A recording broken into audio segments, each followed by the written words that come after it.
बिस्मिल्लाहिर्रहमानिर्रहीम।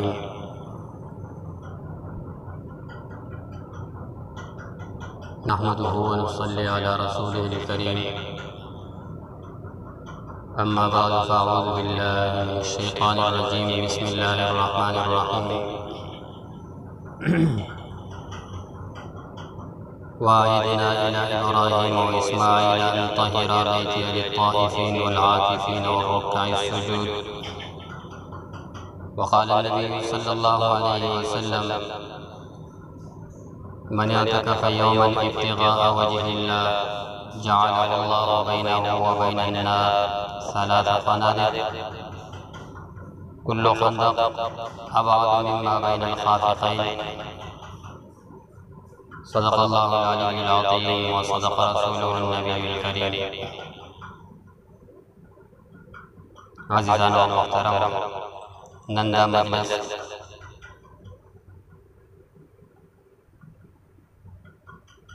एअतिकाफ फज़ाइल ताक़ी मुताल्लिक़ है।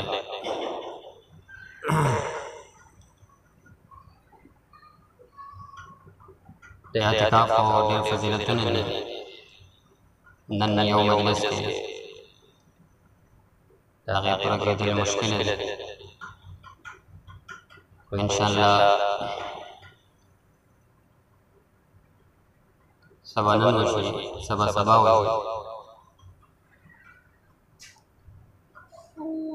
अल्लाह रब्बुल आलमीन फरमान वाहिदना इला इब्राहीम व इस्माईल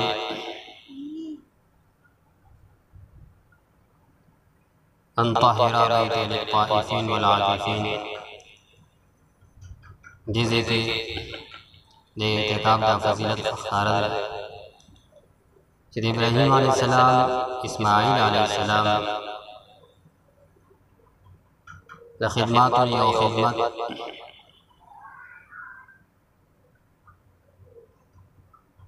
द जुमात और द मस्जिद खिदमत मन गुजारो द पारा तवाफ कौनको द पारा और मोतकिफीन द पारा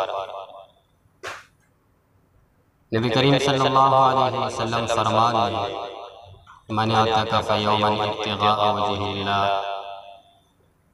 कि कम यौ सड़ी यव वरस एअतिकाफ हो इब्तिग़ाअ वजहिल्लाह खालिस अल्लाह रब्बुल आलमीन द रज़ा द पारा जअलहु बैनहु व बैनन नार सलासा फ़नादिक़।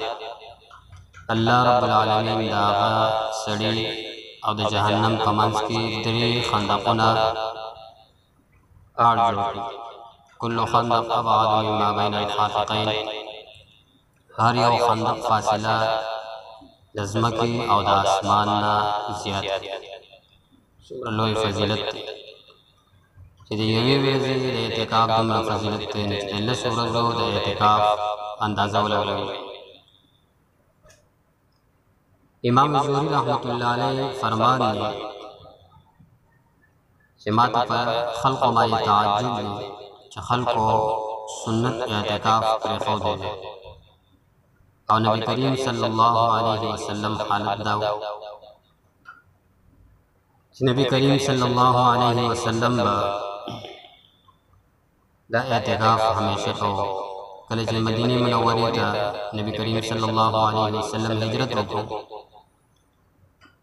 न हमेशा सर एअतिकाफ करे योज़ल यौम क़दा सराग़िल कि नबी करीम सल्लल्लाहु अलैहि वसल्लम का सफ़र बांधे एअतिकाफ हो न करे रातुन के आइंदा का नबी करीम सल्लल्लाहु अलैहि वसल्लम नशल रोज़ एअतिकाफ हज़रत आयशा बिन्ती सिद्दीक़ रज़ियल्लाहु तआला अन्हुमा फरमान ये कान यातकिफ़ुल अश्रल अवाख़िर हत्ता तवफ़्फ़ाहुल्लाह। हज़रत आयशा सिद्दीक़ा बिन्ती सिद्दीक़ रज़ियल्लाहु तआला अन्हुमा फरमान कि नबी करीम सल्लल्लाहु अलैहि वसल्लम द रमज़ान मुबारक का आखिरी आशरे के एअतिकाफ कवो तरदी पूरी कि नबी करीम सल्लल्लाहु अलैहि वसल्लम द दुनिया ना रहलत। यो बड़ी रिवायत की हज़रत हुसैन इब्न अली रज़ियल्लाहु तआला अन्हुमा फरमान من اعتکف 10 فی رمضان کانا کحجتین و عمرتین، چې کوم یو سړي د رمضان مبارک په آخري عشره کې اعتکاف وکړو، لس ورځې د اعتکاف د کوم وکړو، نو ګویا لکه ده چې 2 حجونه او 2 عمرې وکړو. او د طبراني په روایت کې په دې الفاظو سره دا راځي اعتکاف 10 رمضان کحجتین و عمرتین، د رمضان مبارک 10 ورځې اعتکاف دا د دې مثال داسې دی لکه 2 حج او 2 عمرې کول. دا یوازې زموږ په دې زندګۍ کې دا یو موقع راغلی دی چې الله رب العالمین ما او تا ته دا موقع راکړې دی. ډېر شیخه خلک داسې وو چې تېر شوي کال روژه کې موجود وو، رمضان مبارک روژې نیولې وې، اعتکاف یې کړی او ذکر اذکار یې کړی او منځونه یې کړي وي، دعاګانې یې کړي وي. اوس څه کال هغو رمضان مبارک ونه لیدل. ډېر شي خلک به داسې وي چې څه کله رمضان مبارک کې موجود وي، راتلونکي به رمضان مبارک هغو ته نصیب نه کړی شي. نن دا موقع ما او تا ته الله رب العالمین راکړي ده، د دې نه فایده اخیستل.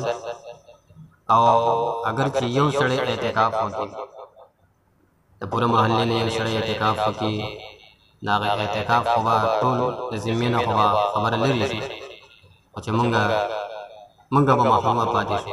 پکار دا ده د الله رب العالمین فرمان دی فاستبقوا الخیرات، چې د نیکۍ په کار کې تاسو ته یو بل نه مخکې کېږئ، چې مونږ هر یو سړی د دې لپاره کوشش وکړو، هر یو سړی خپل اوقات وباسي، هر یو سړی کم از کم د کوره یو مشر، یو معتمد کس، یو دعا غوښتو والا د ځان دپاره، کور دپاره، محلې دپاره، پوره امت دپاره داسې یو کس منتخب کړو چې هغه زموږ د ټولو دپاره دعاګانې وغواړي. الله تبارک وتعالی دې ټولو ته عمل کول نصیب کړي. وصلی الله تعالی